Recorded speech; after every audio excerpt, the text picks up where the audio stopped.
Nze omumwene kwekera omusaayi gwe gwava ebibi binziyeko nfuula omuwanguzi. Enzimbe nebakafiirwa bakabona baddagoni engeri bayisemangamu tempozi zaabwe pagan symbols n'obubonero bw'ekikafiiri. Yakutandika ekibuga kino ekyoga akabona kw'ensolo mark of the beast oba akabona kw'ensolo mpozi bayibuli ebigambo ebyo bitabo kyakubikulirwa enfuula ey'ekumi-4 ebigambo ebyo biwandiikiddwa omuntu yenna bw'asinza ensolo ekifaananyi kyayo oba akkiriza akabona kw'ensolo ku kyenkye oba ku mukono gwe oyo naye alina kumenga obusungu bwa Katonda obufukibwa amutabula mu mazzi mu kikombe ky'obusungu bwe era obuyinza omuliro n'ekibiriiti maaso ga malayika batukuvu ne maaso g'omwana gw'endiga. Bigambo ebyo bigenda okukola kati abantu basinga bayibuli tugisoma naye tumanyi bubonero buno bwogerwako. Akabona k'ensolo bayibuli ekannyonnyola naye lwaki tebakamanyi kekaliwa naye ng'ate bayibuli ekannyonnyola bulungi nnyo akabona k'ensolo. Kale ensonga y'akabona k'ensolo ekwatagana ekigambo okusinza. Okusinza nsonga nkulu nnyo mu kyokwega kino. Kubikuli wansi y'ekumi-7 bayibuli egamba fear God, mutya Katonda, and give glory to him, mumuwe n'ekitiibwa, for the hour of his judgment is come. Worship him who made heaven and the earth. Kubanga ekisa ky'omusango kitiise mumusinze eyakola eggulu n'ensi n'ennyanja n'ensulo z'amazzi. Kubera nnyo omusango bw'agamba naye omulala owokusatu nga twongedde kwasooka asooka tuwamakatonda tulina okusinza eyakola eggulu n'ensi n'ejjanja byonna n'ebirimu. Ow'olunyiri omwenda n'atugamba nti ng'alagana ddoboozi ddene, if any man worship the beast. So waliwo okusinza Katonda omulamu waliwo okusinza ensolo. Bayibuli yonna ebyogera ebigambo bino. And his image n'ekifaananyi ky'ensolo, and receive his mark in his forehead, n'afuna akabona k'ensolo mu kyenkye, or in his hand oba mu mukono gwe, mu kyenyi kye oba mu mukono gwe. Ensolo eyinza ofuna akabona kayo mu mukono oba mu kyenyi, oba akabona ka Katonda omulamu. Kati Mukama alabula obumalayika ow'okusatu nga maze tubulira bwe tulina okusinza owokusatu atulabula. Kaaki ensi ekya Yesu naye wakwata bakikozesa okulasuutinga okutegeera kye tubagamba naye katusome ebigambo bino. Bayibuli egamba bweti bali okulata olw'omwenda, but in vain they do worship me. Mukama agambye if any man worship the beast. Naye ndoza Katonda gwe tulina okusinza kati avuga agamba in vain they do worship me. Basinza bwereere nga bayigiriza amateeka ebirego by'abantu ebyokukwata. So waliwo okusinza n'osinza obwereere ng'osinziza ensolo n'ekifaananyi kyayo ng'olaba okusinza Katonda yatonda eggulu n'ensi nga watugambye mu Lunyiriri olw'omukaaga malayika oyo olw'omusanvu malayika oyo wabadde abuuka ng'atubuulira. So wetuddayo ku basinza ab'emirundi ebiri tudda ku Kayini oba Kayini ye Aberi abaali basinza. Kayini bw'awaayo ekiweebwayo ekyo tekyasiimibwa, Aberi kyasiimibwa. Lwaki Aberi yasiimibwa? Kubanga Aberi yasinzanga Mukama bwe yamugamba n'awaayo ssaddaaka nga Mukama bwe yateesa. Naye Kayini ono yawaayo singa Mukama bwe yateesa, yakola bibye. Tebugandi waliwo okusinza okw'emirundi ebiri naye tugenda okulaba ku basinza bano abiri abaliwo nga tuyiga ekyokuyiga ekyalwaki Yesu yajja mu nsi. Tulaba nga ku basinza bano ababiri ataasiimibwa yanyiiga nakku oli eyasiimibwa. Oli eyasiimibwa yakola Mukama bye yamugamba. Kati ono akola taasiima eyatta oli naye ekisooli yamulanga musango gwonna wabula ekyamulanza bujja kubanga oli akola Mukama by'ayagala ate yabivaako. Kati nole okukola Mukama by'ayagala byakwasa ono obujja so ng'oli teyafa kuwona okubanga yava ku bya Mukama talina kyemuvunaana. Naye ono yajeema yayagala okukemesa munne agoberera obulimba bwe naye ate teyabukola. Twegerera ekyobuga kino tugenda okukimanya.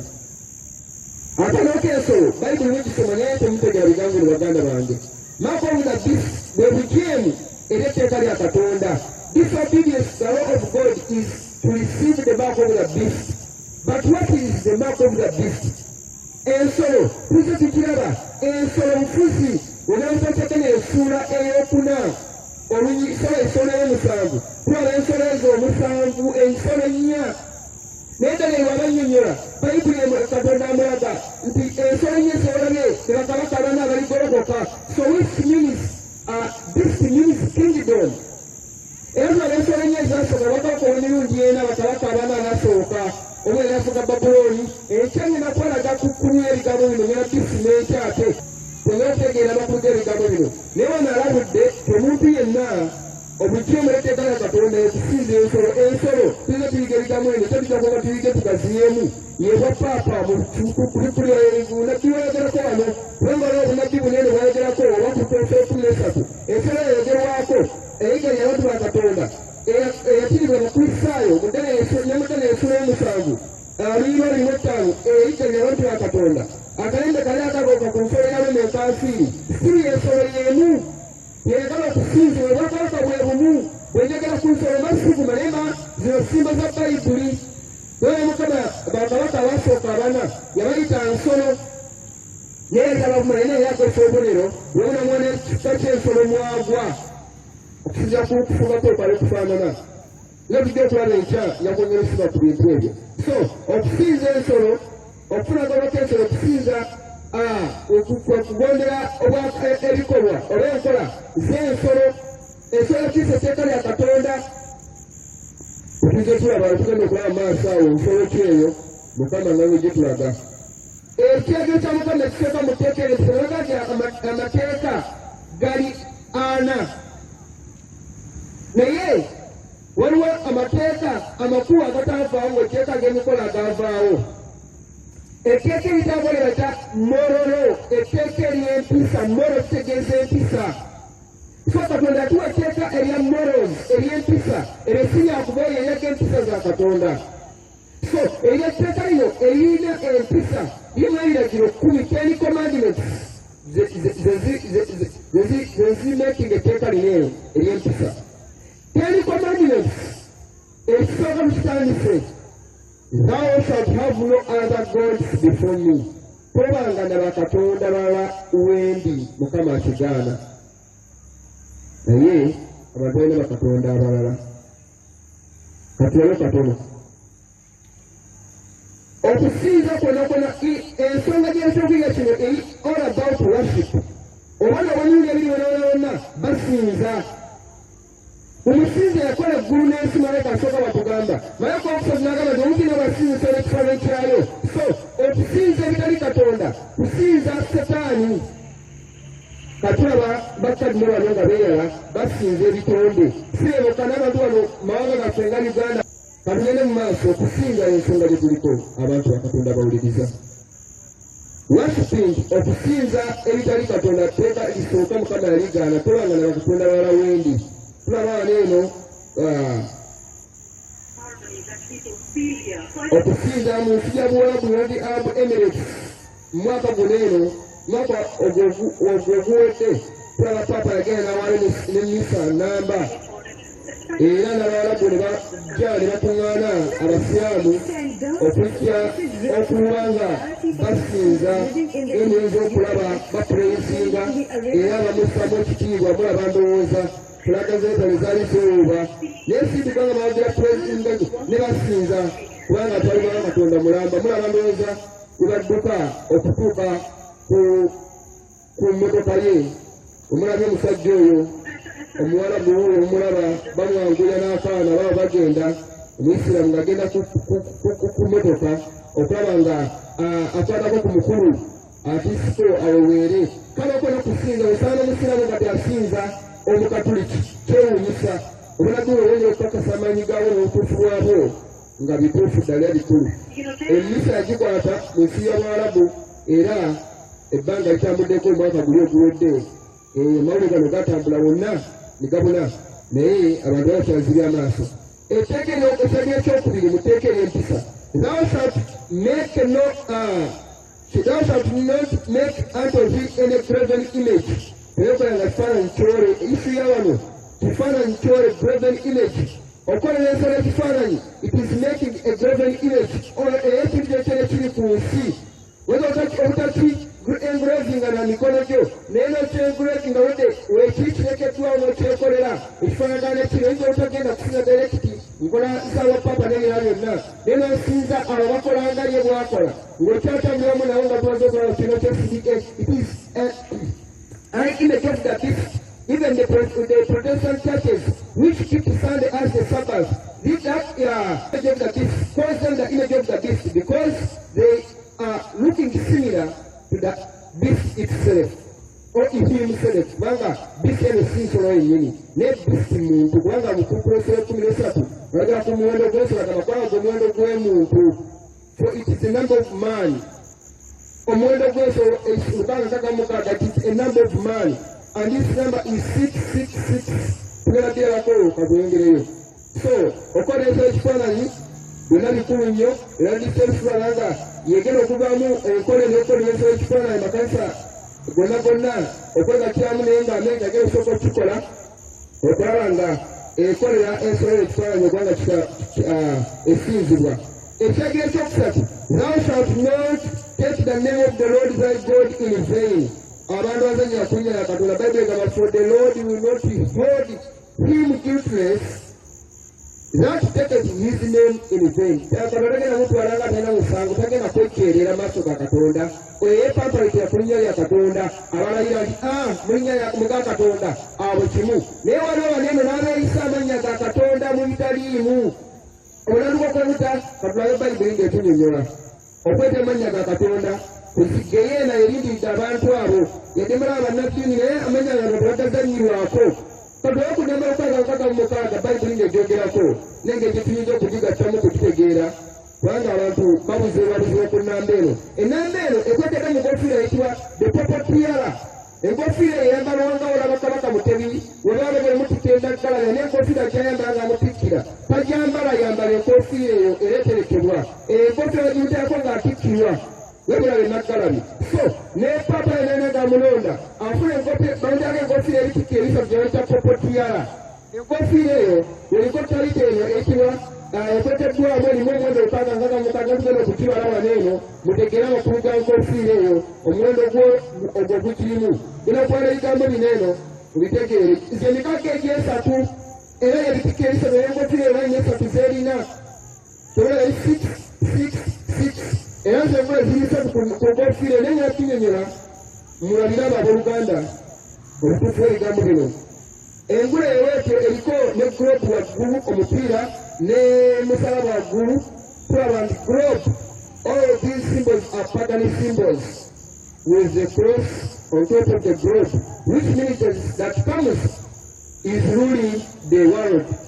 Globe omusalaba gwa Tammuz guli ku mupiira ogwo omwekulungirivu kabone akalaga nti Katonda Tammuz nti afuga ensi yonna. Ge makulu g'omusalaba okubeera waggulu naye nga omusalaba ogwo ne globe biri ku kabaka oba omukulembeze eyakwasisa obuyinza obuneeno okubanga kubikolesekulese bagamba nti n'obusobozi gwawa ensolo eno amaanyi. Setaani yeyawa ntebe n'obwakabaka buno okubuteekawo kubanga obwakabaka buno bwatandika n'obukyenyi kuva ku kigambo kya Katonda. Kyebulaba nti okufuga kwabwo kwakuwakanya Katonda. Buli kye bakola kiwakanya Katonda. Kufuga bifaananyi Sunday Sabbath abakweyita amanya Katonda Pope n'ebirala byonna byonna okusonyiwa ebibi. It is Antichrist mwana wa Kristo kubanga byonna ebikolebwa biwakanya enkola za Katonda. Katuwulirize ebigambo naye tubirabe. Bayibuli y'amaaso n'eddala ebigambo bino eno ku nsonga eno eya 666 gye twogerako ng'ebitiko ebisatu ebyogeddwako bye mbagambye. Kino kikakasa nti the Pope oba Paapa alina obuyinza mu ggulu. Nfakira engalo si byange bebe beyeegera nyininyini era njagala ebiwandiiko byabwe bagamba nti alina obuyinza mu ggulu ku nsi ne wansi w'ensi. He has power in heaven and earth and under the earth. Bayibuli egamba nti ne pulezidenti yonna eryali mu ggulu ku nsi ne wansi w'ensi byali byogera bitya nga nga bagamba yatudde ku ntebe ti obukulu n'obuyinza n'ekitiibwa bibeere eriyo yatudde ku ntebe ye Katonda kitaffe omwana Yesu Kristo nga gwe boogerako. Naye ebitiibwa ebyo tulaba nga omwami ono yali ensa era bagamba alina obuyinza ne mu Geryena pawa sole emagombe alina obuyinza mu ggulu ku nsi n'emagombe yakkiriza era yeebitikkira ebisatu nga bamutikkira eggulu eyo ebikakasa nti nannyini buyinza obwo alondeddwa omulango omulala avuddewo ng'amaze okufa. kulikulekulesa zenyirimu 18 Bayibuli egamba here is wisdom wali amagezi here is wisdom ne kirimu okuba n'amagezi here is wisdom let him that has understanding lekola ina amagezi abalirire omuwendo gw'ensolo let him count agamba for it is the number of man omuwendo guneeno gwa muntu and his number is 666 olwaliwo amagezi gamusiga PhD magezi siga university magezi siga akulya nnyo mmere n'ogambye omusajja kakuse agenda kubala ennamba eno siga ogamba nti gano amagezi gava eri Katonda gagako musalo kyawo ngeri essula ey'okuna ngeri essula ey'okubiri tikala efuna amagezi kuba Mukama yagaba amagezi gava eri Katonda amagezi egisinga okuwa ekirungi kale funa amagezi Sulemaani Mukama yamugamba nti kyoyagala nkuwe naga Mukama mpa amagezi Mukama yagamba nti nkuwadde amagezi Sulemaani tera eri kusinga amagezi tera egera kusinga mugagga natera kimwongerako naye kigambo kwena amagezi gava eri Katonda Yakobo emiti agudagamba nti waliwo omumu awobuka mu magezi ate Katonda atamma agabira bwereere baprofeso namba bagibala byabwe kubanga tulina amagezi gava eri Katonda bino bintu byamwesi bya mubiri Katonda akusaasira okubitegeera osobola okuba nga osobola okubinnyonnyola kale nga sinakweyongerayo nga ngenda kukakasa ebigambo ebyo ekigambo olubalukagaagagamukaaga kiba muwendo guyitibwa vicarious Friday. Vicarious means omusikire from the word vicar mu Luzungu. Firi ofulai kitegeeza omwana day kitegeeza Katonda. Vicarious Friday ebigambo bya Lulatini naye mu Luzungu kitegeeza the vicar of the Son of God. Mu Luganda omusikire omwana wa Katonda. Ekigambo kya Lulatini oba tugenda kukitwala Bayibuli egenda kutulaga engeri ekitwala busole Lulatini namanya ejja kutulaga ekitwalamu nsi mulumanyumeroza abasoma ku lumanyumerozi mujjukira vi erimu 5 I erimu emu C erimu 10 A erimu terina value mu Lulatini ne A terina value I erimu emu U ye V ya Lulatini erimu 5 F terina value kufuna 10 bwe tugenda kufuna ekigerera F erimu 0 terina value I erimu emu Ero erimu 5 I erimu emu ne I erimu emu yatano musanze kufuna day Katonda mu Lulatini wetwala omuwendo oguvaamu D erimu 5 abaana basoma bino bitubimanyi E erimu terina value mu Lulatini mu Lumanyi niyo I erimu emu Nekutjamu 5 mwemu wagira 5 mwemu nogata mu 12 nogata 5 mu 3 ofuna mukaga nkaka mu mukaga bali egenda era amagezi abalire buno gwe muwendo gw'ensolo eno etayito eyitibwa papa gye yeeyita nyanda kasaba gye eddala kyeyita mu biwandiiko bya bunyininyini nga bakyeyita bapapa benyininyini mukakasente tuliyimba kasome ebigambo bino eno mu birabe ebigambo bibanse 5 mwemu 5 mu 3 ne 10 ogate namba ezo you get 666 mukaaga mukaaga teragira kujja gikubeko ndimaiko ekipunira byonna okujja kagenda funa muwendo gw'ensolo mukaaga genda kugufuna bebano nga bano abayingi bakola simbo ezizineeno ezamukaaga bateekamu n'amaaso oba n'obulaga oba Illuminati kubanga obwapapa ebibiina byonna byonna secret societies ey'obusanise obusanise obukulu enyini bategeeza buli mu America naye ng'ekiseera ekikulu kiri Vatican. That's where the paganism, that's where the all paganism begins or starts from.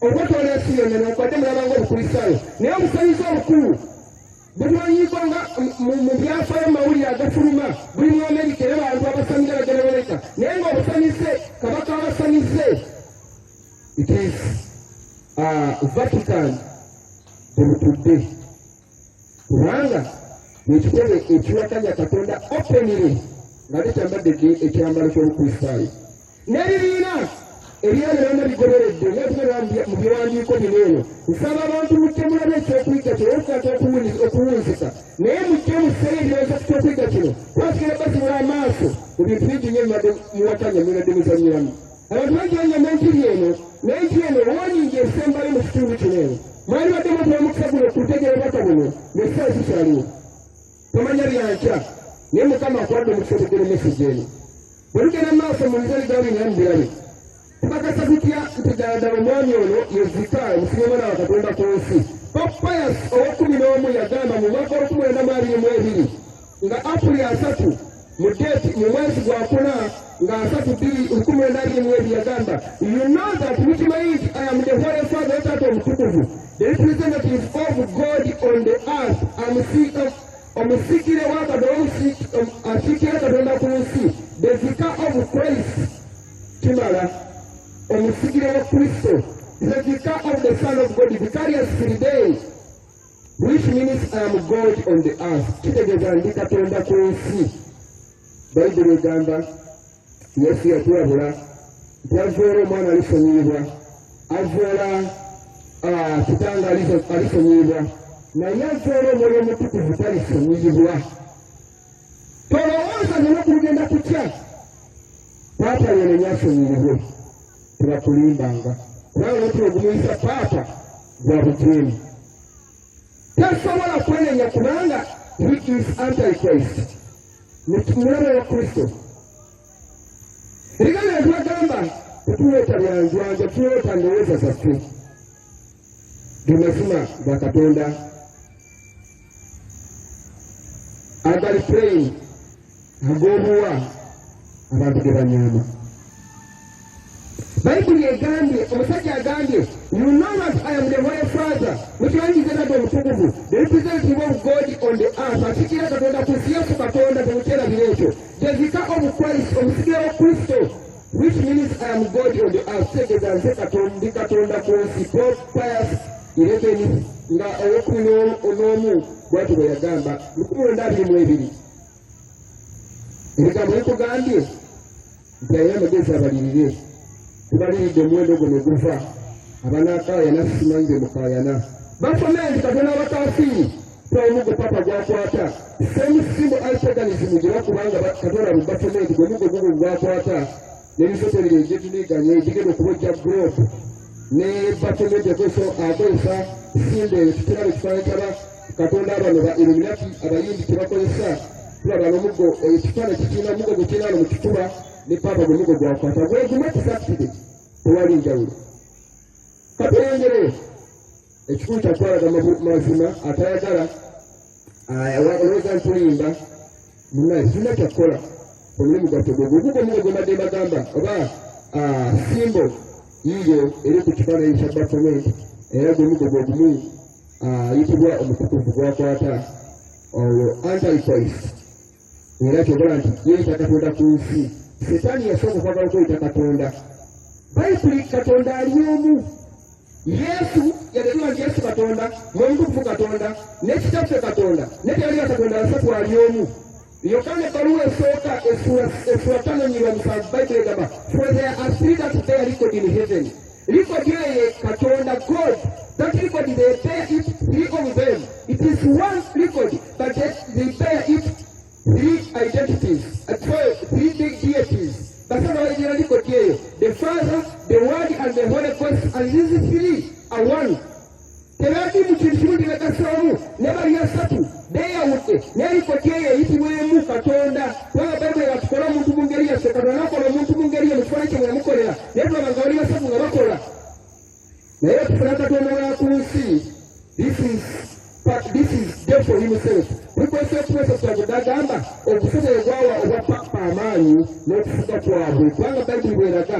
mugenda kasayi ka katonda awakanya katonda mulabe wa katonda era bayibuli egaitebanga na katonda wala wendi tewekola na kifaananyi kyoli omuntu ali omu mutawagatuwa okuba musikirewo ku nsi nge mwoyo omutukuvu the Holy Spirit the Holy Ghost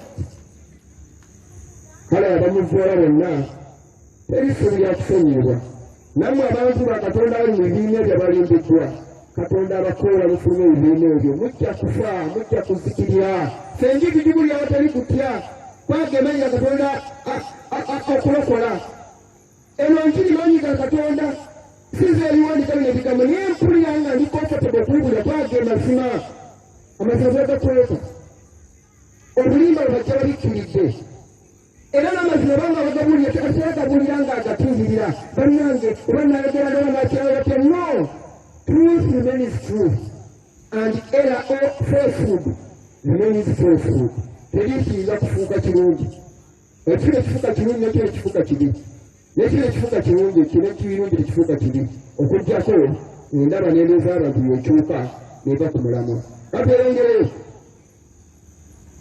tereryomezikaliasi tebaide ekikakasa bufuba omwana wa katonda nemulayo omwana obweyeyita ekikongo mukaaga mukaaga yaddala balimba nnyo mumicrochip simanyi kompyuta simanyi pipositi bagala kujalika okulanunga sitampu tebakulimbanga guno muwendo gwa muntu this is to identify the man of sin tesi muwendo gwakozesebwa okulaga omwana ow'okubula ow'okwonoona era bakulina omuwendo bagafuna omuwendo ogwo nabagambye dda abakola simbo zino abaluminati n'abavubuka abatwaliddwa ekisinde ekikola simbo zino kimu ebibiina ebirina omuwendo guno okakagamukaga abakozesa zirogo nga SDA simba ebagikozesa eritwala lyekabalibatera ababadde nga z'abasimbo eyo yazaawa wezera emyezi 3 eziraga okakagamukaga ez'omukafiiri babyalye abamage bafuna omuwendo gweso kukwesa okweta mu bayibuli egamba nti nendaba abaali bavudde eryensolo n'ekifaananyi kyayo n'omuwendo abaali bayimiridde ku nnyanja endabirwamu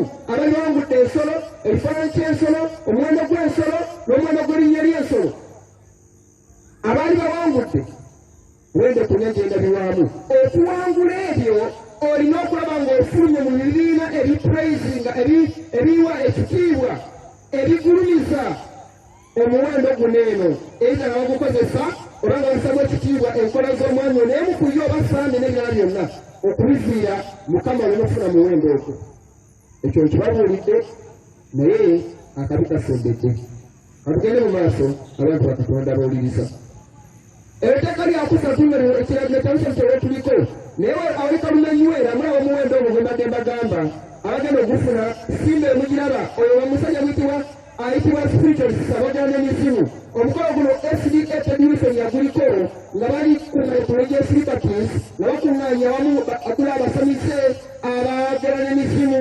abakudda n'abalala bonna bonna bali ku mukolo ogwo omusajja gwakolera simba eyo eyalukaaga mukaaga mugiraba ndowooza n'abasajjasi bagikola papa bagikola kamalaga katono bannabadde ebintu ebyo mwongere okubitegeera mugirabe simba eyo mugirabe iye mugiraba akiremezayo ng'akikola mugiraba omukolo gwaliko abakulembeze b'SDA bonna general conference leadership yaliko ye ologo yemu kiraba simba omusajja ekyakoze ye okubindalirwamuze ekwejeza ekisebo ky'SDA ekyensi yonna mugiraba ndowooza baamala dde okulya ekibiina bakikubadde ekiko emisege gyakiyingirira dda obukulembeze bwonna bwonna bwotanya katonda simba emugiraba ndowooza kati ebona bakozesa malega basatu bavaawo bakoze kisiri wegerayins ate bamukafiriza buseegu nabalanyonyola originya wegerayins nesatu oba singolayini eri weze etegeeza reproductive system of a woman female reproductive system bya buseegu straight lines zitegeeza musajja kuba papa kozomugo buliko wegerayins ne straight lines kyabuseegu wanguza ekigambo ekyo so kati SDA kweyadde kupinga disrogo omusajja omulala byakozesa wali eri era nyobaagwe yaabwe netokikuloza nabalaga akantu ako bakozesa international jasiba tera ikubaali ensimbo yaabwe ekozesa 666 kawali tekakikola mukaaga endala simbo yemu gyabadde bakozesa wali ba spiritualist SDA nayo gyekozesa kakati era gyemikolo gyalalerako buli kiseera nga bajja pata arani na pin SDA church mulaba naye bakozesa 66 ngeriwo omusalaba gwatamuza wakati mu kitabo kyesijagamba nti bayibuli gwa bayibuli terimu bukafiiri obwo mulaba ne kansini wano baserebu bakolesa obubonero obwo abajja bafuna omuwendo gw'ensi omulaba ndowooza mwetegeke chrome browser bye ebintu byembalaga eziweezera nkiziraba ku kabonero ka Caritas Uganda kibiina kyeteresi ekyo ekigabira obuyambi naye byonna bye bimu tulaba mu wezelayini okugenda mu Hebrew numerals era nazo weze layini emu esitalina kyo 6 then wezelayini esatu kitegeeza 666 era ekyo nakyo kitegeere abalina wezelayini esatu wezelayini esatu vivo energy eri emugiraba naye wezelayini zizo zisatu tewali enjawulo simba ezimuziraba piramid si emisalaba amakanisa okukola mugala akozesa wezelayini ezo esatu naye katonda njiba n'emisalaba all these are pagan churches, pagan organizations zeyise mu kifaananyi ekyobukristaayo.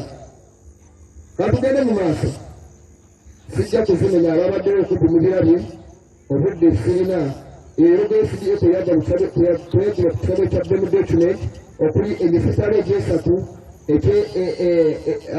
nga ebibiina byonna ebyegadde mu World Council of Churches byasayininga aliwo bakawedi FDA yasayininga ku kisabo ekyo nga bawandiika amakanisa agateekako omukono kuliko Adventist Church wali eri kubasayininga kubalongo eno bajjanze okutinga okukakasa okwegatta kwabwe mu kibiina ekyo nga bali wamu bonna. Kalongereyo abantu bakatonda bawuliriza yeeyologo kwe bagijja ne bagiyingiza mu kibiina ekyali kisitudde amazima ekigasuula n'omusala oguli upside down the satanic cross, a symbol of paganism. Tewali kibawula na bukafiiri ate saatesidesi ebigambo bino bulungi naye simba onaneyogedde ogibalagako waneeno yadde obudde tubujja tumezaako kugira nkya naye kyenjogeddeko kijja kumala alina amagezi afunamu ategeere. Mulaba abazalanyiza esatu okwongera kibalako ku bibiina ebirala Port of Brisbane Corporation tulaba wezalanyiza esatu, tulaba Muslim Public Affairs Council tulaba wezalanyiza eziri satu nazo. Tewali njawulo, all symbols look similar to each other. Tulaba choose full life health, tell the world SDA is a wezalanyiza nationalism logo. Tewali njawulo ku byonna. Mulaba ndowooza theoretical, practical, spiritual tulaba naye wezalanyiza eziri satu, kulaba ne piramidi ate wamu n'ekifaananyi tulaba akadino wuuyo nga alina piramidi emabega. Mulaba ndowooza kyengezaako kubagamba tulaba piramidi eremabega wa kadino karidinali wuuyo mbega hiyo with a single eye or a single eye of Lucifer.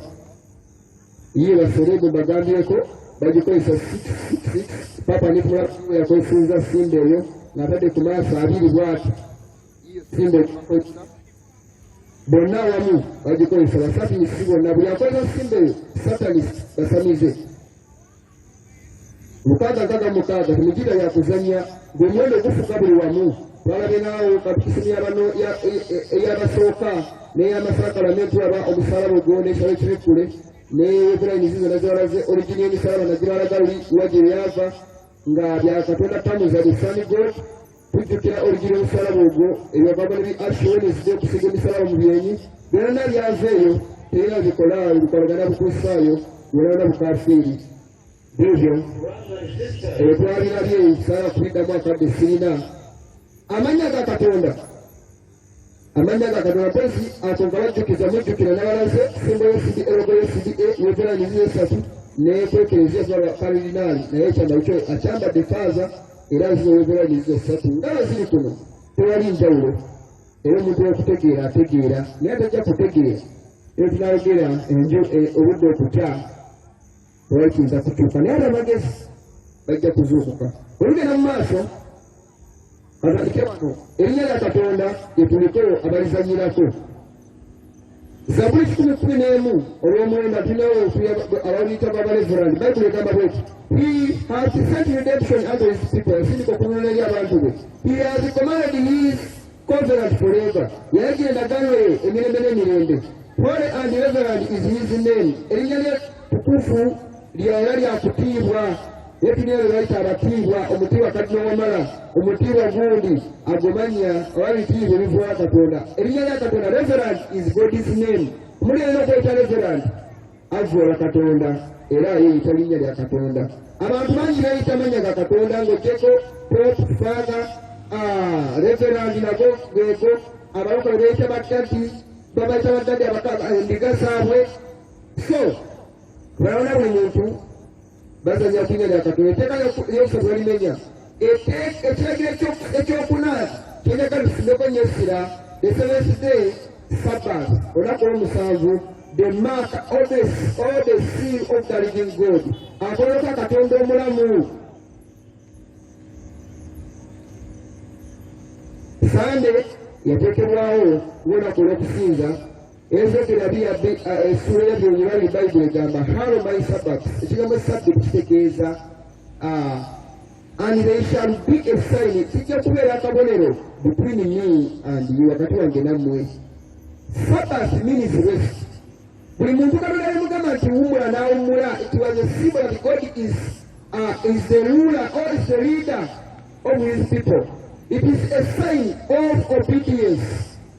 Buli muntu okuba Sabbath Katonda yakobuulize. So tugenda okubanga omulabe wa Kristo Setaani nga basoma Papa ne Konstantino baakyusa Sabbath ne bagigendekawo Sande okuleka okusinza Katonda omulama sinze Setaani abantu mu kifaananyi ekyokwayita abakristaayo. Katonda n'ebiga bino tugenda kwalanya ku Sabbath olunaku olwaleero ne Sande. Mulaba ndowooza etteeka lya Sabbath, etteeka ery'empisa ekyegiro ekyokuna bakizanyirako bagikwatako ssemateeka ya Mukama eyaabwe eya Uganda tebaga kikwatako n'okulwana balwana ne basiira nawo. Naye ssemateeka ya Mukama bakitaganjula ne bajjamu ekyegiro ekyokuna ne bajjamu n'ekyebifaananyi ne balekawo ekiwandiiko ekitalina makulu ne bakiwa abantu ne mugoberere. Ne bagyeteeka ebisiisira gy'ekisema ne bakyawulayo ensudu bibiri ne bajuliriza ebituituli ebyakubakubamu ne bawa abantu ne bagoberere. Atugere mu maaso obudde nga bugwayo ffe katubalabule kubanga tewakyali kiseera ogwaffe katugukole. Mukama yamanyi. Katusobole ku nsonga ya Sande tugyetegereze tugirabe bulungi. Sande ekyuka etya? Daniel 7:5 Bayibuli egamba and shall think to change times and laws. Nti etteeka Mukama nga wali naye wali bagenda okulowooza okwayisa Isirayiri etteeka ayooza okwayisa Isirayiri etteeka Daniel 7 enyiri 25 atayenda okwogerwako akalaga ebigambo by'obufuuzi okuvoola okweyita Katonda okwekusanyiwa ebibi okuvoola okweyita Katonda byonna ebigambo byabufuuzi okweyita amannya ga Katonda like Father n'ebirala byonna byonna. Bayibuli egamba ebyasooka bitugambe ku nsonga eno ey'okuzanya ku linnya lya Katonda. The Pope can modify divine law. Bagamba nti basobola okukyusa etteeka lya Katonda. Since his power bw'okiija obuyinza bwe is not of man, si bwa muntu but of God, naye bwa Katonda. And he acts era akolanga as vicegerent of God upon earth. Akolanga musibya wa Katonda ku nsi. Messias Ferraris Propita Lobrasika Papa eya Papa article yakubiri eyakyusibwa. Kadongera ebyandiiko byafuna ebyandiiko by'Eklezia. Ekya Catholic Press City Australia August 1900. Sunday is a Catholic institution. Sunday etteeka ly'Eklezia. There is not a single passage that warrants the transfer of the public worship. Tewali wanaonaweza kusoma nga waliwo okukyusa kwa kiragiro okukulumula kunaku olw'omusanvu from the last day to the first day of the week. Twenaweza kusoma Bayibuli. Eklezia yekugamba bino bigambo. Catholic Church Siriyange Catholic Press Sydney Australia August 1900 bawandiika nti Sande kiwandiiko ky'Eklezia. Mugambo wenye ebiwandiiko bino Siriyange nsinga ebiwandiika biwandiiko byammwe. Sande kiwandiiko ky'Eklezia. Era wali kiwandiiko obunyiriyo mu Bayibuli ojja kubikula lukuwagira kumanaku olusembayo lusooka mu wiiki okutuusa kunaku olusembayo okubiza ku lusooka kyakolebwa Catholic Church. Byo ebyogedde kiwandiiko kyabo si byange. Asoma ategeere. Malaga nkyuka ya Sabbiiti mutegeere abaluganda amazima. Albert Smith, Chancellor of the Archdiocese of Baltimore, replying for the Cardinal in a letter dated February 1992, where the guy bagamba, if Protestants should follow the Bible, but Protestants the Bible, they should worship God on the Sabbath. The Muslim kama kuna Sabbath. In keeping the Sunday, Mukuma Sunday, they are following a law of the Catholic Church. Mugora teka Eklezia. Eklezia bagamba since Albert Smith, Chancellor of the Archdiocese of Baltimore, yalipulainga muleta eri Cardinal ng'agamba nti Protestant bamagala okugoberera Sabbiiti Bayibuli mugende ku Sabbiiti kunaku olwo musinze. Naye okugoberera Sande kyegyo si kya Katonda ky'Eklezia si byange. Tugamba twesize olutimbe luno twalage bwino Bayibuli tugisome n'enkola z'abantu mulabe uniformity obunabbi nga butuukirira. Prophecy becoming true. mukakaseri gali tubagamba nti tetuleeta ndowooza zaffe tubalaga amazima ga Katonda nga bwe gali mu Bayibuli. Muwulize ebigambo bino mubitegeera. Monsignor Louis Siga plain talk about the Protestants group today page 17 Monsignor yawandika ebigambo bino. Louis Siga yagamba bw'ati.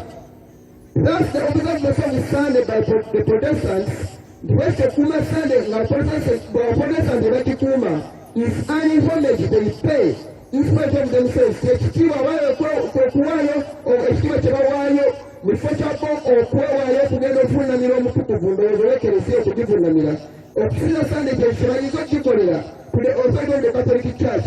Olwesinza Sunday balicognizinga their authority kubanga yawe si ya Bayibuli si yange. Monsignor yayogedde mukata wakati wa Protestants page 213 mugende musome mujja kafuna internet weerimu mugende munoonyeza ebintu bino faaza afune ebiwandiiko byabwe ababuulira amazima ayongere okubakkatiriza. Repeatedly offered $1,000 nze ngatekawo $10,000 to anyone eri omuntu yenna who from the Bible ayinza okunkakasa okuva mu Bayibuli alone that I yokka Bayibuli yokka am bound to keep Sunday holy. kikakatako okunda Sunday nga ntukuvu. There is no such law in the Bible. tewaliteeka bwekyo mu Bayibuli. It is a law of the Holy Catholic Church alone. kiragiro ky'ekereziya yokka.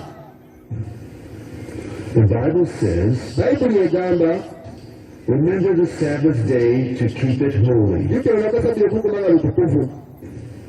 The Catholic Church says, ekatikkisa y'ekereziya n'egamba no, nedda by my divine power I abolish the Sabbath day mulowiza olw'oggulukyawo sabbiiti and command you to keep holy the first day of the week. n'ekulagira okumala kwesooka mu wiiki.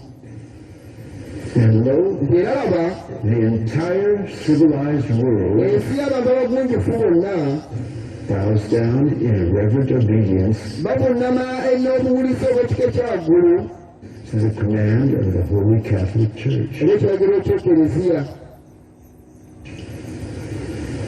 T.N. writes, Father Inyat yawandiika CSSR, in a lecture at Hartford, Kansas, yawandiika Father Enright yawandiika mu kiwandiiko mu Kansas February 1884. Katugende mu maaso. Danyeri embeera neyagiyitamuuko baasooka okumwagala omuggyako ensonga omunoonyako ensonga n'ekyo ekyabaawoko. Danyeri mubuulizi obw'ekika ekyaggulu mu ssula y'omukago nnyiri okulapako olwokutaano baamunonyako ensonga nga bamunaako ensobi naye baagamba tujja kumufunako ensonga ku tteeka lya Katonda we. Otunakola ku tteeka lya Katonda we tujja kufuna Danyeri ono tujja kumufuna. Era nga ababafuna eddembe okufuna ge baaga asigala kuba kivaawo batambuze n'enteekateeka y'okulaba nga bakyusa mu constitution bagikwateko yadde tekwatibwako e America naye bagenda kikwatako okulaba nga bayingizaawo okulaba nga gavumenti yeyingiza mu byobufuzi okulwanyisa buli muntu abuulira oba awakanya enkola eza Sande ne agenda zaabwe za new order oba enkola z'obupapa zonna zebapyaddeo ezefudde ku Bayibuli buli anatuwakanyanga gavumenti egenda mukwatako obutereevu naye neya Uganda bagenda kigiteekamu erandika okulwana ng'erwanirira kkanisa naye ng'ekkanisa gyerwanirira si kkanisa ya Katonda kkanisa z'abantu basobole okusikiriza enteekateeka zaabwe zino okuzibunyisa n'okuzeefunsinga mu bantu naye obukafiiri setaani owa pyramid olcI bwebagamba bakolerera buli omukka ofuko gwaliko buli atakolera Katonda kansaba mulekeko ekiwakanya Katonda obwakabaka bwa setaani bwezimba olcI Lucifer the sun god the false god Katonda w'obulimba gwegulumiza the antichrist Illuminati tulaba symbols ezo tulaba ne Pathfinder n'abagamba ekyoya ekyalibwa dda kyafuulibwa dda ku ttaka emisege gyakiyingira dda obunagiwa testimony ey'okutaano esooka peegi 5:7 bwapulayinga nga bulaba Katoliki Church eyingidde ekkanisa egikubira ekigo obusabuzi obuyingiza n'ebyeringeri emisala giyingidde n'ennimi z'omuli ezo ziyingidde byalabibwa dda kakati tukoye kuwona piramidi ezo upside down pyramid logosiri piramidi nga eyimiridde pathfinder inekozesa upside down pyramid niyo mubiraba ndowooza abalinamu emblem simanyi kinywe lyabonanaye simanyi yero gold simanyi peace biki bya bulimba buno bukaafiri aliveterans club tulaba the sun god wins bulaba lesoni candishek tulaba pulugundi nesimba y'abamansoni era omwiko ne square era tulaba enjuki era zitagane symbols bakozesa abakaafiri zebateka ku kiguuni n'omusalaba tugulaba nagwo kulogoyeyemu tewalisobola kutulimba okulimba nsi okugjako okwenonyesa ebyabwe pasande ekibiina kyo nabagamba ekibiina ekyo abakristaayo ekibiina kya bukaafiri kyayimbira n'ebigendero byakyo siyakuteekateeka abantu kubatwala mu ggulu nedda kubateekerateekera lutalo olwa amagedoni okulwa ne katonda abaana bayingiza mu bibiina balowooza balwanirira katonda bakola omulimu gwa kikulisaayo naye nga bakola omulimu gwa kulwanyisa katonda n'amazima ga katonda kusambira bayibuli ya katonda n'omusana gwatulina okugumalawo naye nga bamadde ekyamalo kyakuma sabbiiti n'ebiringa ebyo naye nga balabe babukristaayo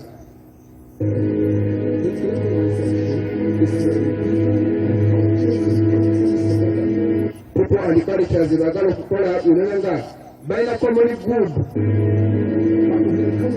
in a common sense of value kubanga bafunyamu omu bonna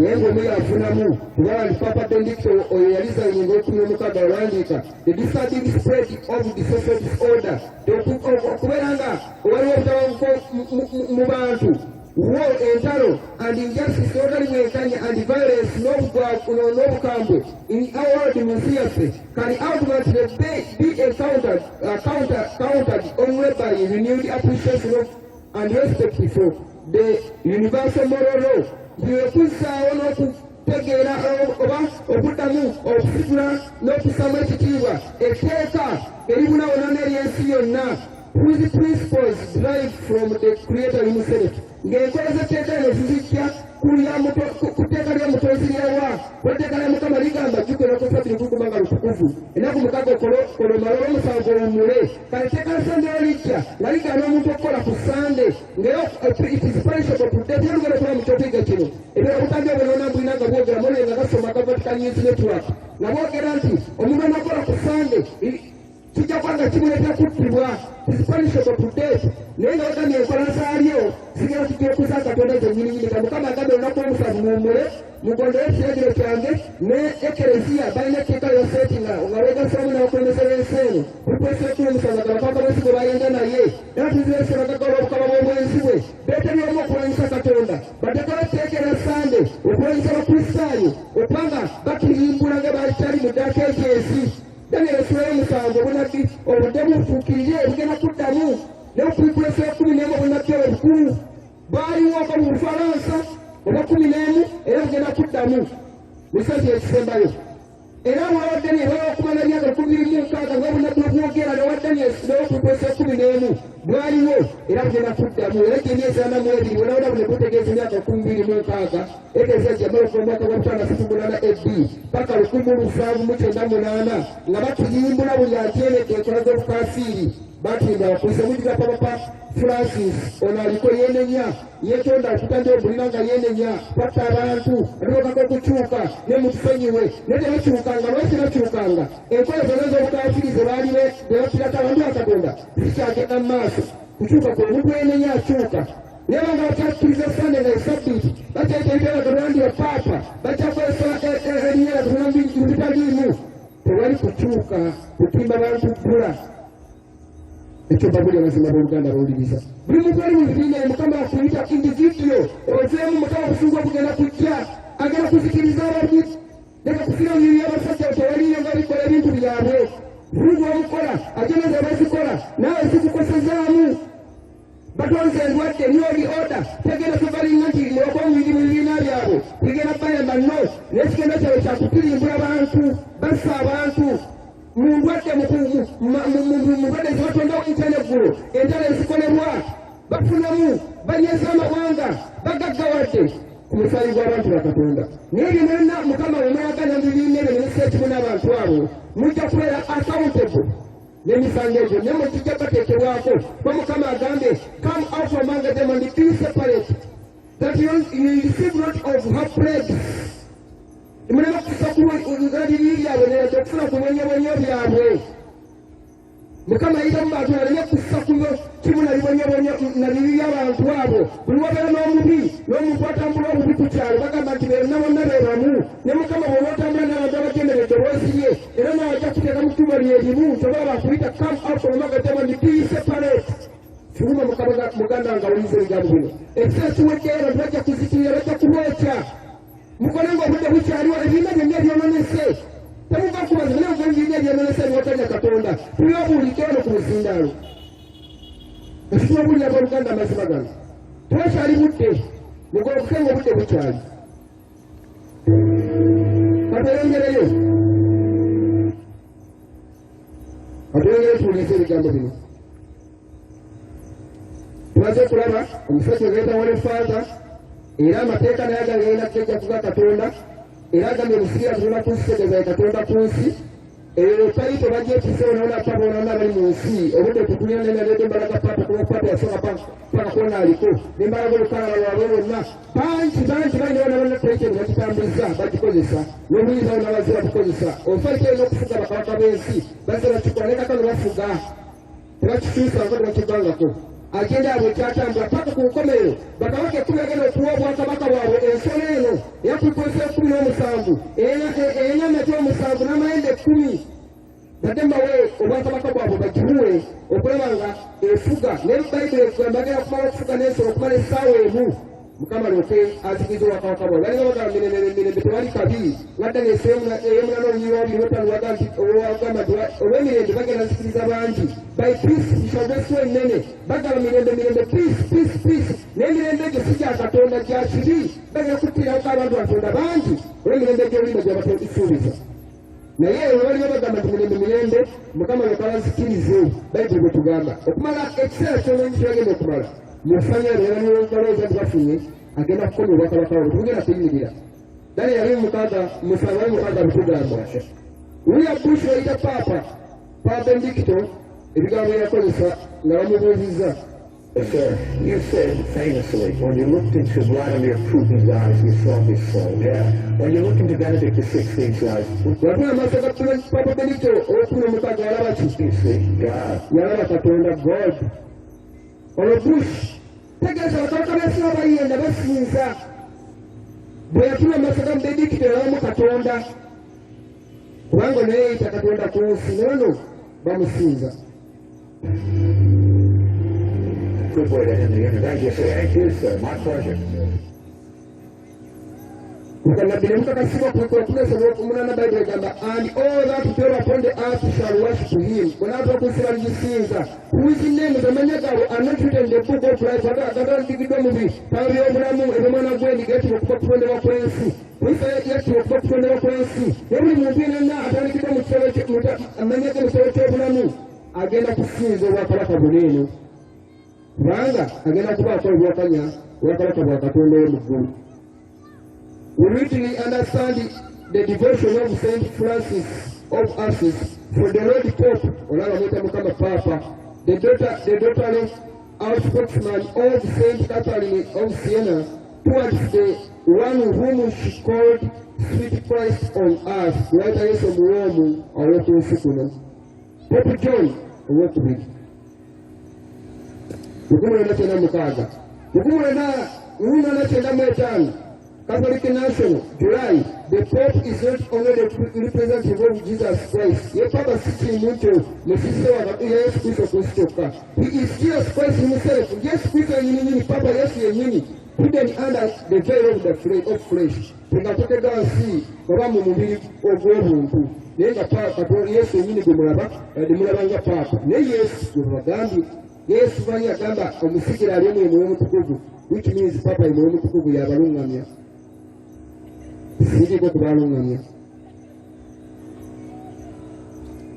Power Pius Robert quoted in Barclays chapter the Pope and God are the same, so he has all power on heaven and earth.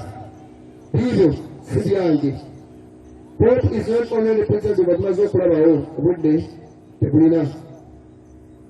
The time has come to obtain peace, exactly to Kunemirende on this part of the United Nations Charter has to be supplemented by a charter of spiritual laws. Spiritual laws are not Sunday laws. They are Gamba, spiritual laws that are Gamba.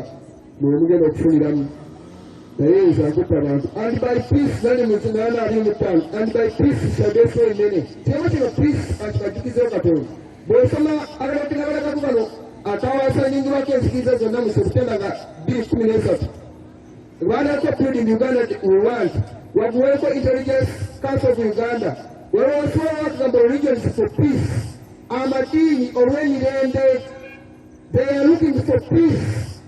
Nevertheless, by peace, they shall destroy many. Yenenda jogi wako, sika isaya jitandi senje, kuna mama wa domuni wa batekewe mirende. Waka kunegea nti yatekawe mirende kine jogi wako kisasa nisiwa. Nende jino, papa agenda kitamuza mumawaka gonna, wakatuwele mirende, tuwele muntu wamu, predatile wamu. Neba iblegano nende jino, jina wunge, sana wakamati mirende.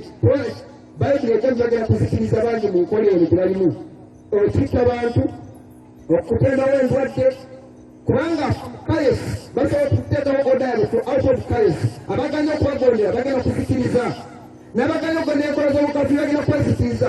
So by peace nago destroy nene n'ekiwandiiko kino kirina kuwasa n'SDA kisayiningako wano Uganda Kakembe yasayininga abasamba basayininga bamuwajje bamuntakali basayininga ono gubajjeko balogeseeko Kazinda Mugalu bano Spensi Zolanga yasayininga owakasayiki church bano basirako emikono batambulira mu kisinde kyekimu era mu abantu bakatonda bali mu bibiina ebyo. Tujjukire ekibi kya Akani yayonoonanga omuntu teri yamanya nakuwanya Mukama n'anyiiga Isirayiri yonna olwa Akani. Naye abantu bamaze okulaba ebyomuze ebikola abakulembeze baabwe bagamba nti kasitayi akola tebiyikwatako. You are accountable for these open sins. Ebino ebiri open ebitali bya nkukutu ebikola nga mulaba n'olwa ne bimamutala Mukama afuna n'ekkanisa naye nebikola nga mulaba ne muweza nti tebiyikwatako. Ekkanisa bazakikisa obubonero ekwasa bukafiri bwennyininyini ne mugamba tebiyikwatako. Tebiyikwatako sebikwatirako bikukwatako bitya bwelaba kwotegera nti oli wamu ne Setaani mu Geyeena. Mukama alina amakubo abiri, alina ekkubo ery'obulamu waliwo ekkubo ery'amazima n'ekkubo ery'okuzikirira. Ekkubo ery'obulamu n'ekkubo ery'okufa. Omuntu agayogera mu kkubo ery'obulamu agera mu kkubo lyakufa. Kano talina makubo kinaana lyagerayisamu abantu be. Agali abiri yagogera kwegera mulamufunda abali abo batono egera okuzikirira ddina abali abo be bangi n'esanga teniwazi emikutu mingi bagenda okuyisa. Kyanaku nnyo teyakoma ku Sunday churches na kanisa ezikuma Friday naye ne ku Sabbath ekibiina kyabisudde bendera bakimegadda ku ttaka. Kati Setaani yavuga yakunguza obunatulo kyakabula bangi mubanyiiza bangi babulaba bubi bangi babulya mu kanisa gabe googeddwako banyiiga nitwalisa kukola tubiza kunyiga ggwanga teriruma muntu tuyiga ekiwundu kijja kuluma naye bw'onoobanga osiimye ejja kuwona naye bw'onookuwa omusawo obuyiiza ajja kudda kunyiga kubanga omulemeseza okunyiga naye kaabanga bwe banyiga kugoba bagenda kufuna emirembe gebakuluga enjiri eno si yakuwa eweeta kibula tukwata abaluma abantu basituke. Ege mazima gutwaleetedde abantu ekitundu kino. So kandi omukono okufuna kwano ku mukono oba ku kyenyi omukono means action kuva 19:9 Bubulizi 9:10 Bayibuli egamba nti omukono gwasobola okukola ekikola ng'amayigo gonna kubanga tali mulimu newankwadde okumanya newankwadde okuteesa mu magombe gy'ogenda. Omukono okufuna kwano ku mukono means action kukola. Abantu bamagenda kukola olwa Sande nga bizinesi bamaze oziwamba obugagga bamaze obukwata beeraliikirye. Forehead means a symbol of mind. Ofuna kono mu kyenyi kitegeeza mu bwongo bwo symbol of mind. Kasome Bayibuli wano eno etwage Pawulo nga tugulya mu Baluumi essula y'omusanvu 25 kasome kyandikibwa ekyo nenyiri endala zizo nnyingi nerasoma mu Baluumi maaso awo tulaga. Pawulo agamba bw'ati 7:5 So then westro with the mind n'amagezi I myself serve the law of God. Antwaga nteeka lyagamba nolya Pawulo bw'agamba so then with the mind I myself serve the law of God. Mu magezi gange mpeereza etteeka lya Katonda kubanga ddungi ekyo amateeka malungi si mabi. What peace have they which love thy law, and nothing shall offend them. Yesu yayagala mugulu atugambe ebigambo bino mubiwulirize. If you love me, keep my commandments. Wala muli amunakwata ebiragiro byange. Yokana tunanya kulata Bible egambye katandike seri zizino eno tukulukute okutandika ebisatu abiri mu gumu eddi tutandike okulaba Constantino. Let all judges and all city people, the governor abalamuzi n'abakinnatuuga bonna bonna and all policemen ne bonna bonna abasuubuzi rest upon the venerable day of the sun, bamule ku lunaku olukulu olwa Katonda njuba. Sanga olwetandika bisatu abiri mu gumu eddi Constantino alengirira ekyanjiriro kireka bonna bonna abakola mu office. Yesu amaze okugenda agamba obanga mwegera mukwate ebiragiro byange kati osajja Constantino amaze okuyingira abakulembeze ekkanisa abaagala ebyenfuna abalufu n'abagamba leka bonna bonna basitemen banna abakola mu office kubanga balina ensikiza nti omuntu yenayina emikisa gyayiganga ku Sande ku bantu abalimanga mu nnimiro saabalima mu nnimiro basooka ne baleke muddamu okukola ne babayimiriza naye Constantino agamba buli wawumule ku lunaku lwa Katonda njuba venerable day of the sun. Bisaba bimugu eddi Constantino ayogera Katonda tambule tulabe paka wetutuuse mu kisaza ffe kino biri bitya. 36 Christians must not Judaize by resting on the Sabbath. Abayudaaya abakristaayo batera okukolera ekiyudaaya wano okumula ku lunaku lwa Sabbath but must work ne balina okukola ozatide ku lunaku olwo. But if any shall be found to be Judaizers, let them be anathema from Christ, and about what to Christ and our way, not to your way. Cancer will not take a colony low, we have to Yadimenda, 80 Satu Kaga, Katarangere to our company. Tambrania to go to military on the radio. Mukumu, all of them for one Rachel, who observe the Sabbath document subject and the other requirements of the preliminary Berigamba. Each Roman Church Gamba declares the Gamba, area to the Christian faith, Roman Christian, and not in the risk fit to participate in eternal salvation. The Shirabana Kuranga, Bagwana, Okwanga Beta Muroko, Zobuta Gua, over the Nice we are later. The Kasato Kuma subject, no Papa, no Yenda, no National Family. Gweberimula lwatu Kristaayo okusaba ennaku zinene abapakasi baliwo omusango bugamba nti kolanga bw'oyagala. Yesu byonna abikola ku misalaba kuba abantu b'ensi, abantu bali embizi, abantu babbi, abantu basiyazi kubanga baba eddembe. William Charles II okufuka kwa kabaka Charles II 1676 bigambo yagamba Sunday Observance Act yayitirisibwa mu England. Papa England o Charles mukufuga olwokubiri etteeka lyayita act yayita eya English law eya Sunday Observance naye tenina kufuna maanyi 1996 Senator Henry W. Blair of New Hampshire introduces a national Sunday rest bill. Natekawo bill introducing in Congress okulaba budgetary support to promote its observance as religious worship. Onga kugamba okusinza kw'Obukristaayo 1996 Sunday etamu erabikako obanga eyisibwa nga bill mu Congress. 1888 the Blair bill, a national Sunday bill, appears before Congress. Etamu nerabika mu 1888 mujjukire abasoma obunnabbi omwoyo omutukuvu yali yakufikibwa ku kkanisa mu 1888 era biiro esonga Mukama yakikwata mu kiseera ekyo yetalisibwa. 1888 singa yayisibwa omwoyo omutukuvu yali agenda kufukibwa ekkanisa n'ekana meseji y'obutukuvu olw'okukkiriza meseji Mukama empiiro neeyirisibwa olw'ekkanisa nti yagala meseji eyo n'awaayo ekkanisa ekiseera n'ekkanisa mu kugiwa ekiseera ekibiina kyawe ekiseera omukisa kyevuluza ekiriza omukaafiiri Mukama n'afulumya abantu abalala bakole omulimu guno obuto okulaba nga bazimba batuukiriza kyeyali ayagala.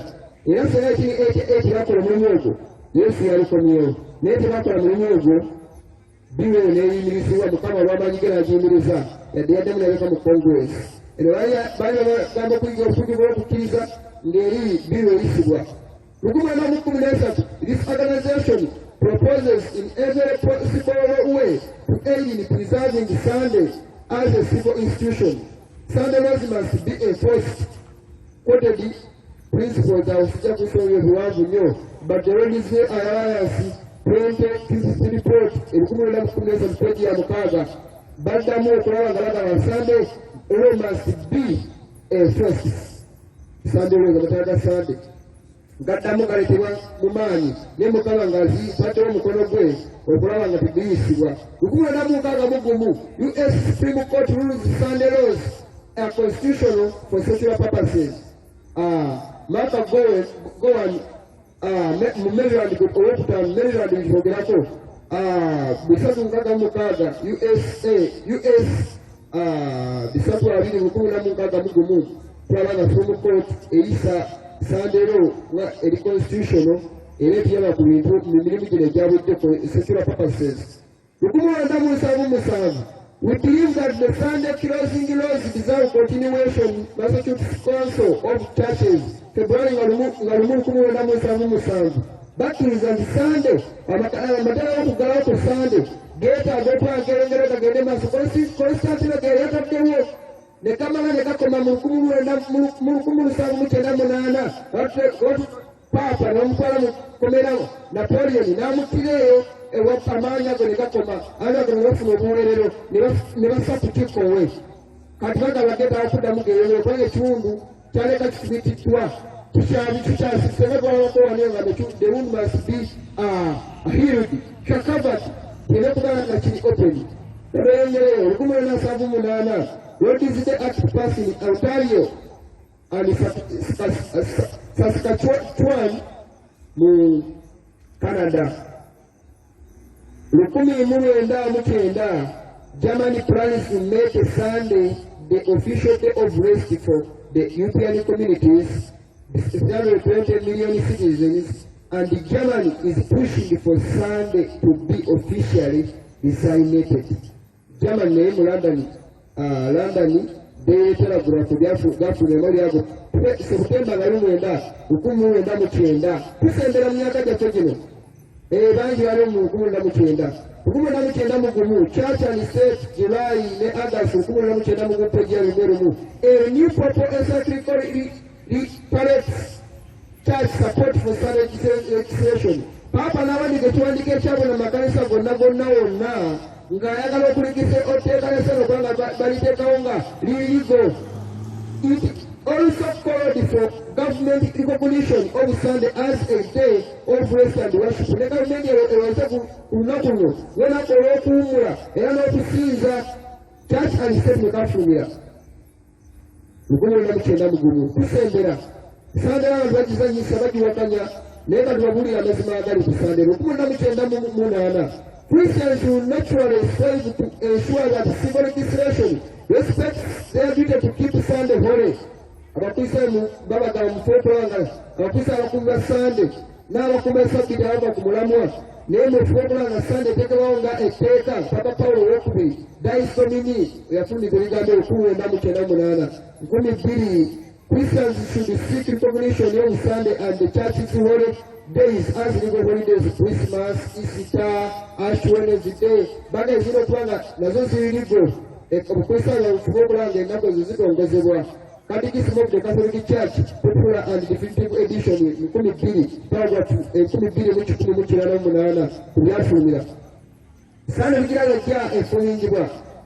2 Political makers proposed a draft bill on Thursday that would require stores to remain closed on Sunday.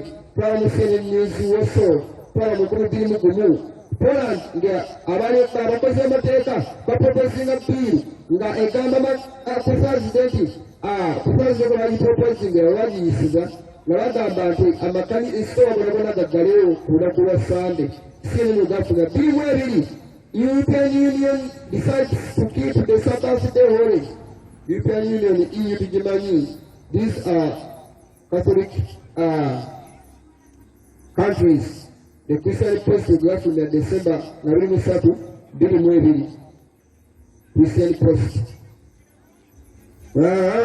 Ayamaso n'agamba biri mu ena. The laws that used to keep stores and other businesses closed on Sundays maybe they weren't so present after all. Tegali gachirawa tena gakumanga stowa nzigale.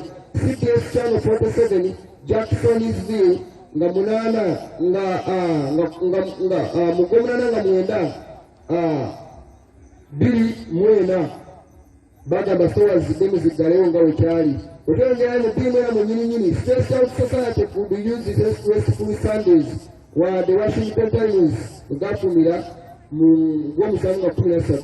The majority of the Nova Scotians voted no to Sunday shopping in a referendum in mid-October. EWT News brief Nova Scotians vote against Sunday shopping. Baji wakanya kusiopenga ku Sunday.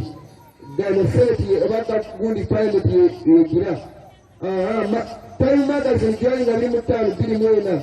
And on 7th day we rested Papa Naga na kunako msame tumula.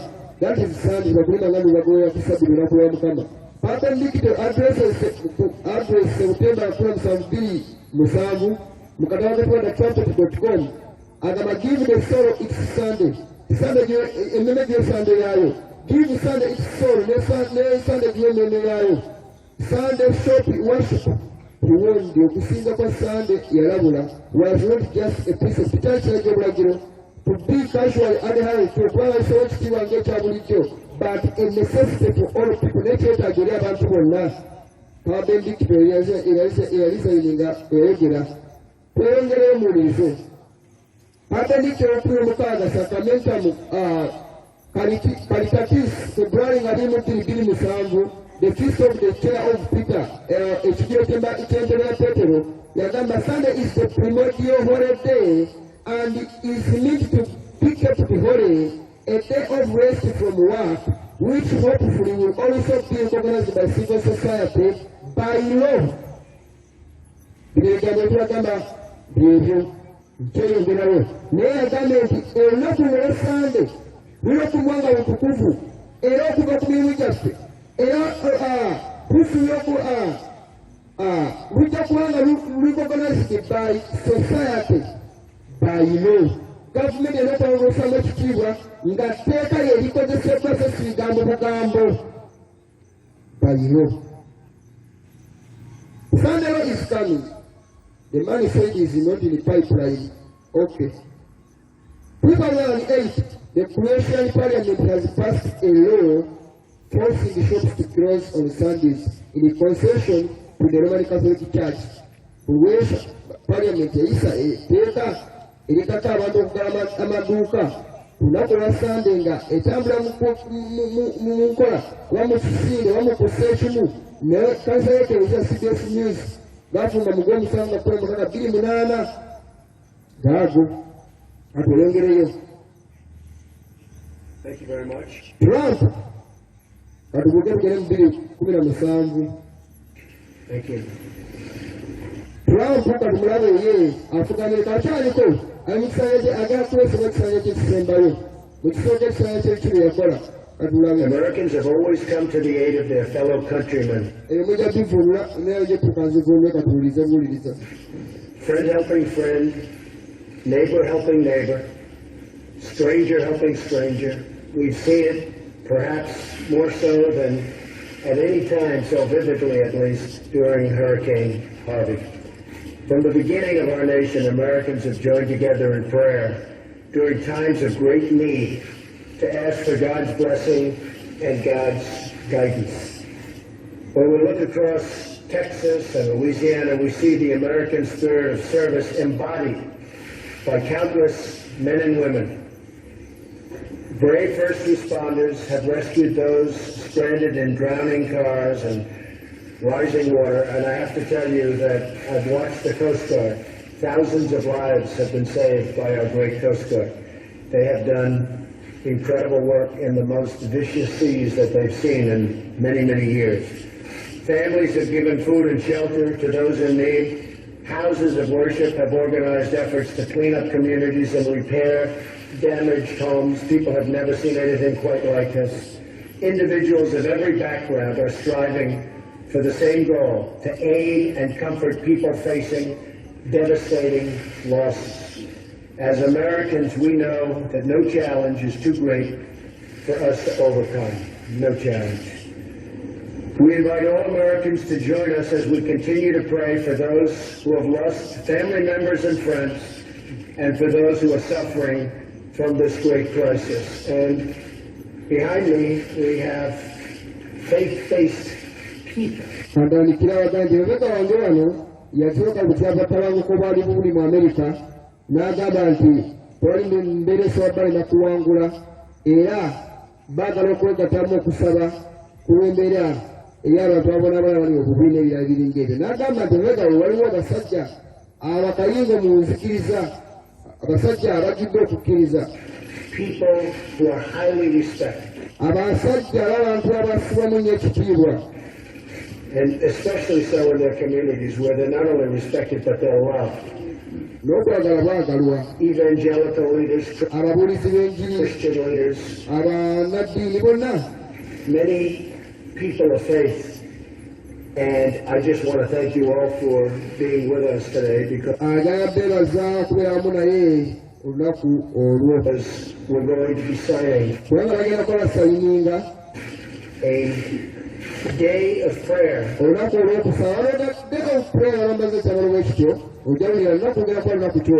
that'll be on Sunday. Signing a day of prayer.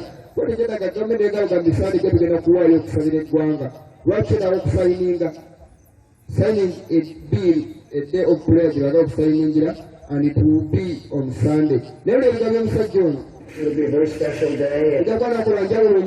And I don't know when this was done last, but it's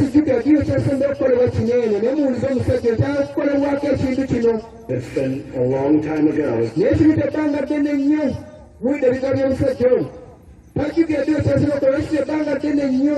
a correct statement? It's been a long time ago.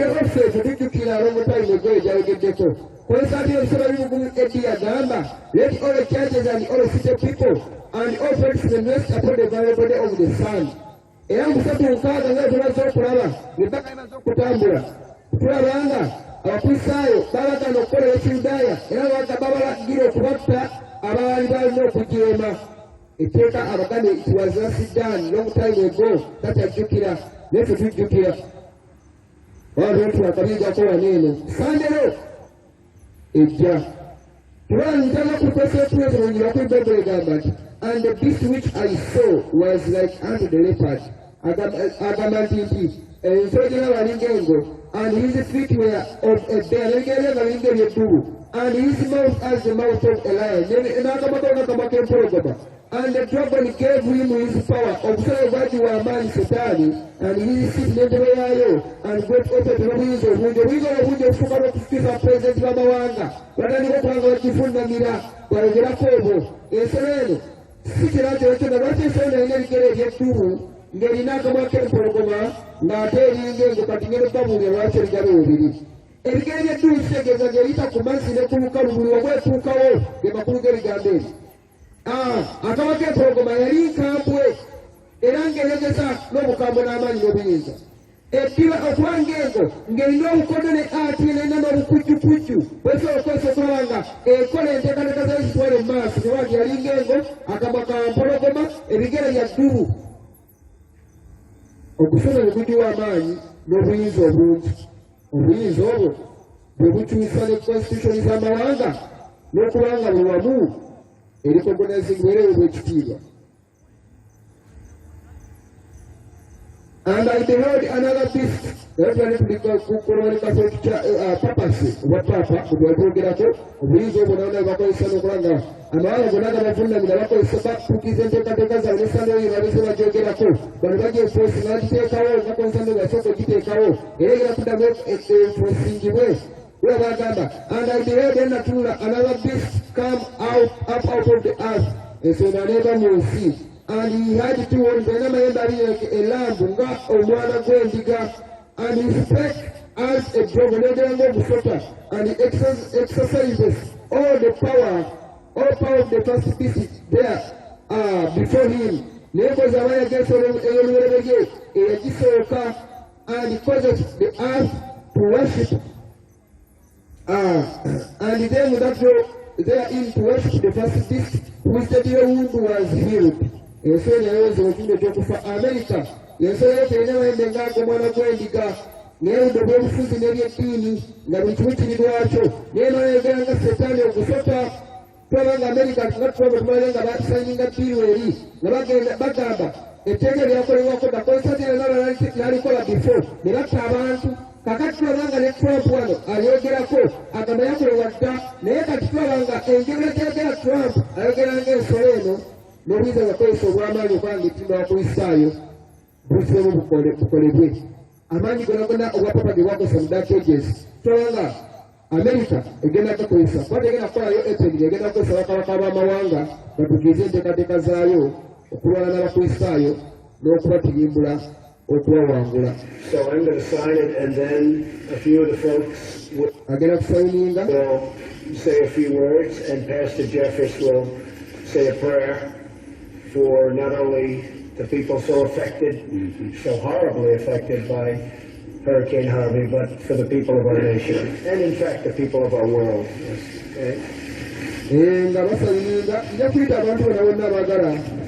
Okubatizibwa bannaye mweta amanya gammwe bakisibenge ekiseera kikyaliwo mukkirize enjiri ya Katonda ekala byabuulira bigambo si byaffe ebigambo bya Katonda biwandiisa bino tebyabuulira mu makanisa gammwe nga kwese kubanga banalibabuulira bajja kuba nga baanikibwa mweta amanya gammwe okubatizibwa olaba mutegeera amazima Katonda mukyuke Mukama kyayagala kye kino mukyuke mubatizibwe ebibe mu bisangulibwe mukyuke okuwummula amaaso ga Mukama ali muligo kyakunenyezebwa. Nenda zose zile tuzigaba ntakera. Era wose wawandika kati eyange ngera kugisoma. Nawo ngala agenda sina kumaliza ni namba zaabwe. Tujja ku isi ya kisikiza gwandika tewalanyikirira. 0702 0702 09 asatu musanvu ana musatu 0702 09 asatu musanvu ana musatu 0702 09 47 43. Drop your sign in there. Check out what you're doing. Bino ne bazisaninga nina kuteesebwako naye nga bagenda basaninga bino eno kati weeri yehangiye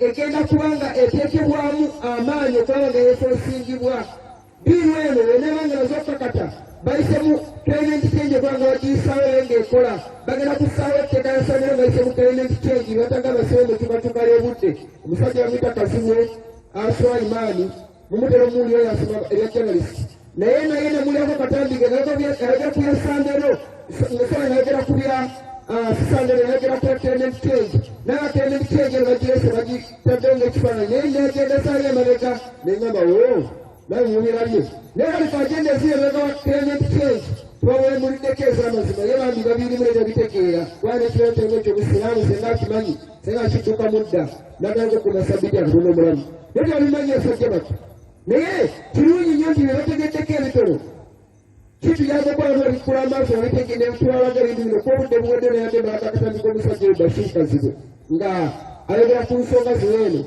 emmoga okusegera nti tugagamba bigambo byanjwanya tubagabigambireko emitwe n'amagulu ebigambo biriko bwino so si bye tukedde ne tulowooza bulowooza tuteekawo nga abaloota. So this is going to Wala mu ngalo kwa kirali bagala kituuseeko awola bantu bali basuddeyo bakadiro zibali awo bapuliisi bali awo agesi bali awo bayimiridde kubanga balagwakiikiridde bagwakiikirira okutuukiriza enteekateeka zino eno kubanga aliwo batumye yali representatives basekakasa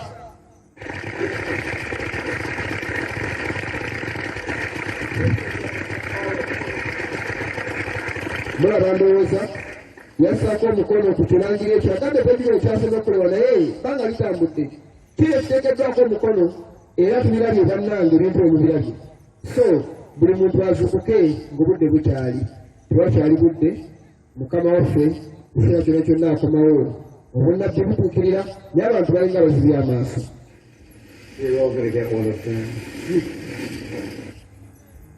Kano kwesibiza ku nsonga ya Sandero oba bagirimu bagiwagira. All of these people yearn for a day of rest. God himself gave his permission. Olukusolo a command even for a day to allow the soul and spirit to be refreshed. Ekiragiro ekyokuleka emmeme n'omwoyo okulaba nga biziwa bujja. This is God's us, nekiro kya Katonda gye tuli. He will take care of our physical and spiritually if we follow his plan. Ajja tukufaayo okulamba kw'omubiri obw'omwoyo otugoberera enteekateeka ye. Our systems must be refreshed, need refreshment. Emyoyo gyaffe gyetaaga okuzzibwa obujja.